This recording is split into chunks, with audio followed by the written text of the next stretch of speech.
Minister Arun Jaitley will soon have to repeat the magic he's woven at the GST Council, but this time he'll have to do it wearing the hat of Defence Minister. What's more, he will be presiding over negotiations of the long-pending strategic partnership model of the defence procurement policy. Rituparna Bhuyan and Ranajay Banerjee bring us more.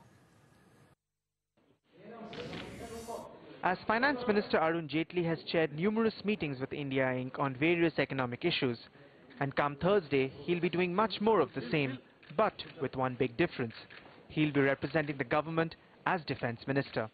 As Jaitley sits down with industry organizations like CII, FICCI and ASSOCHAM and India's leading defence manufacturers like L&T, Reliance Defence, Tata, Mahindra & Mahindra, Punj Lloyd and the Kalyani Group, there's one thing on the agenda: the nuances of the much-delayed strategic partnership model in the defence sector, which seeks to give homegrown private companies priority access to big-ticket defence contracts.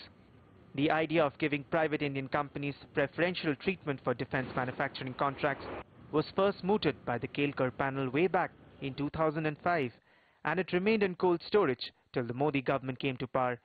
The government then appointed two panels on the Ministry of Defence, the Dhirendra Singh Committee and the V.K. Atre Task Force. Both these panels revived the idea of having preferential contractors and proposing a strategic partnership model to make it work.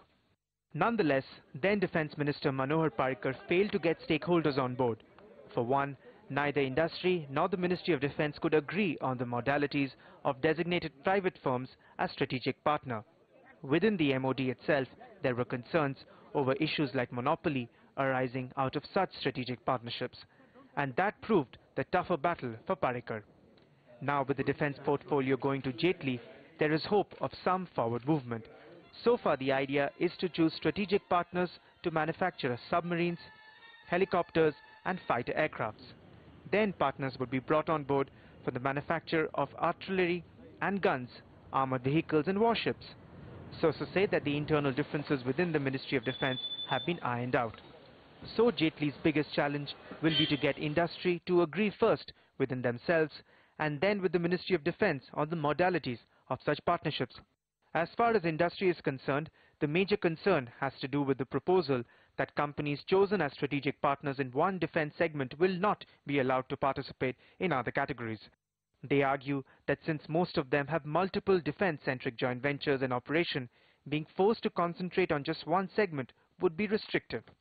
A second worry is that because of choosing a strategic partner, the MOD may no longer award contracts based on a bidding process, which means the level playing field virtually disappears.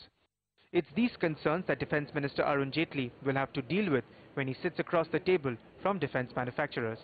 And the government hopes he will be able to weave the same magic he wove at the GST Council to give defence manufacturing that Make in India flavour. In New Delhi, with Rituparna Bhuyan, this is Ranajay Banerjee.